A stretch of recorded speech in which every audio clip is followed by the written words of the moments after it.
ओम शांति।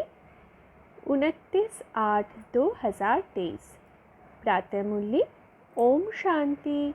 बाप दादा मधुबन। बाबा ने आज कहा है, मीठे बच्चे, श्रीमत पर ज्ञान का चंदन घिसना व पवित्र बनना ही सौराज्य लेना है। तुम पवित्रता की प्रतिज्ञा करो तो सूर्यवंशी घराने का तिलक मिलेगा। आज का प्रश्न है, तुम बच्चों को राखी कौन बांधता है, तिलक कौन देता है और मुख मीठा कराने की रस्म क्यों है? उत्तर में बाबा ने कहा, तुम्हें बड़ी मम्मी अर्थात ब्रह्मा माँ राखी बांधती है, पवित्र बनाती है। जब तुम पवित्र बनने की प्रतिज्ञा कर लेते हो तो बाप सौराज्य का टीका देते हैं। मुख मीठा कराना अर्थात सर्व वरदान दे देना।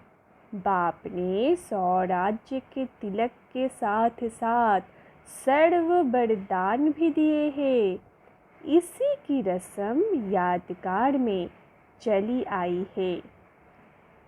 तो राखी कौन सी? पवित्रता की राखी, ब्रह्मा माँ बांधते हैं। टीका कौन सी? सौराज्य की टीका। और मुख मीठा, सर्व वरदान देने से मुख मीठा। यही रस्म यादगार में चली आई है। आज का गीत है, इधर मोहब्बत उधर ज़माना। धारणा के लिए मुख्य सार पहला है, दिल की मोहब्बत एक बाप से रखनी है, देहधारियों से नहीं, क्योंकि सर्व संबंधी एक बाप है। मैं कौन हूँ? मैं एक आत्मा हूँ। तो मेरे पिता कौन है? मेरे पिता शिव पिता, परम पिता परमात्मा है। उसी से मेरा सर्व संबंध है। बाबा, माँ, टीचर, सद्गुरु, दोस्त, प्रेमी, सभी संबंध, बच्चा, जो भी संबंध की हमें आवश्यकता है, सभी संबंध हमें सिर्फ एक बाबा से है। तो दिल की मोहब्बत किससे होनी चाहिए? एक बाबा से ही रखनी है हमें, क्योंकि देहधारियों के संबंध में तो जहाँ पे सुख लेते हैं हम, वहाँ पे हमें दुख ज़रूर मिलता है। एक बाबा ही है जो सुख करता है और दुख हरता है। बाकी देहधारी संबंधों में आज अगर हमें लग रहा है किसी देहधारियों में सुख मिल रहा है, हम देहभान में हैं, तो हमें ये भी याद रखना है, उस देहधारियों से कभी ना कभी हमें फिर दुख भी झेलना है, क्योंकि देहधारियों के संबंध में कांटा ही चुभता है। दूसरा धारणा है, पढ़ाई के समय अपना फुल अटेंशन पढ़ाई में देना है। व्यर्थ बातों का वर्णन चिंतन नहीं करना है। बुद्धि को भटकाना नहीं है।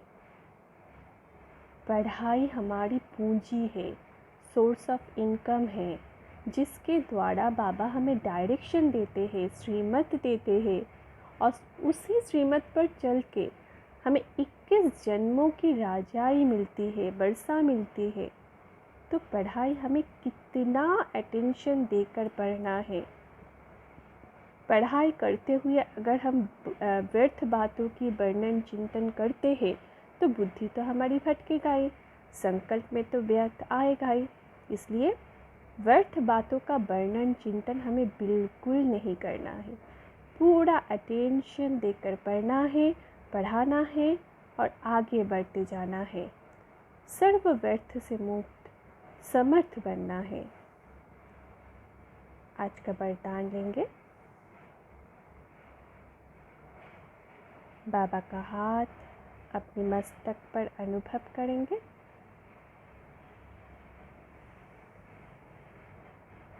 असोच बन बाप की शक्ति मदद के रूप में अनुभव करने वाले चिंता मुक्त भव, चिंता मुक्त भव।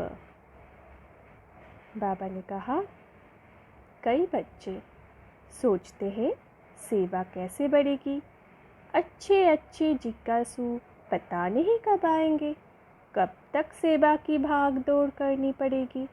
लेकिन सोचने से सेवा नहीं बढ़ती।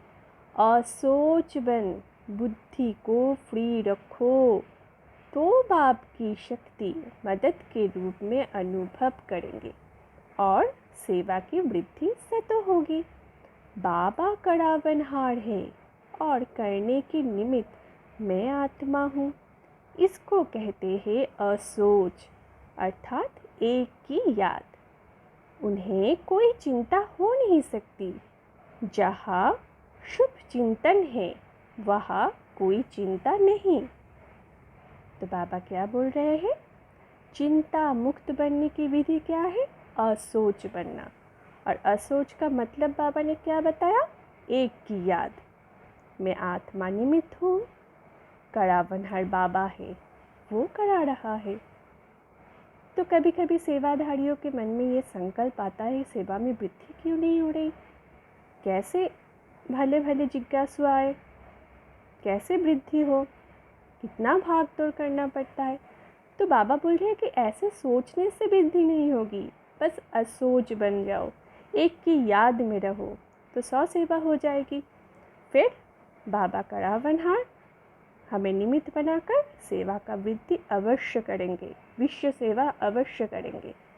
इसलिए हमें असोज बनकर एक बाबा की याद में रहना है। सब चिंता फिक्र बाबा को सौंप देना है, चिंता मुक्त हो जाना है। इसलिए बाबा क्या बोल रहे हैं? असोच बन बाप की शक्ति मदद के रूप में अनुभव करने वाले चिंता मुक्त भव। आज का स्लोगन है, अपनी उपराम स्थिति द्वारा सर्व बातों से किनारा कर लो तो एक बाप के सहारे का अनुभव होगा। उपराम स्थिति, सर्व बातों से किनारा करना, ये कब हो सकता है? संपूर्ण समर्पण भाव से। जब ये देह के भान, देह के पदार्थ, वस्तु, वैभव, सम्मान, संपर्क, नाम, मान, शान, सब कुछ से हम उपराम हो जाते हैं, डिटैच हो जाते हैं। कोई भी रग ना जुड़ा रहे, कोई भी तार जुड़ा ना रहे, सब से किनारा कर देते हैं मन बुद्धि से। तभी क्या होता है? बाबा का सहारे का अनुभव होता है। एक बाबा दूजाना को ही, मेरा तो एक शिव बाबा दूजाना को ही। अपनी उपराम स्थिति द्वारा सर्व बातों से किनारा कर लो तो एक बाप के सहारे का अनुभव होगा। अच्छा, ओम शांति। शुक्रिया बाबा।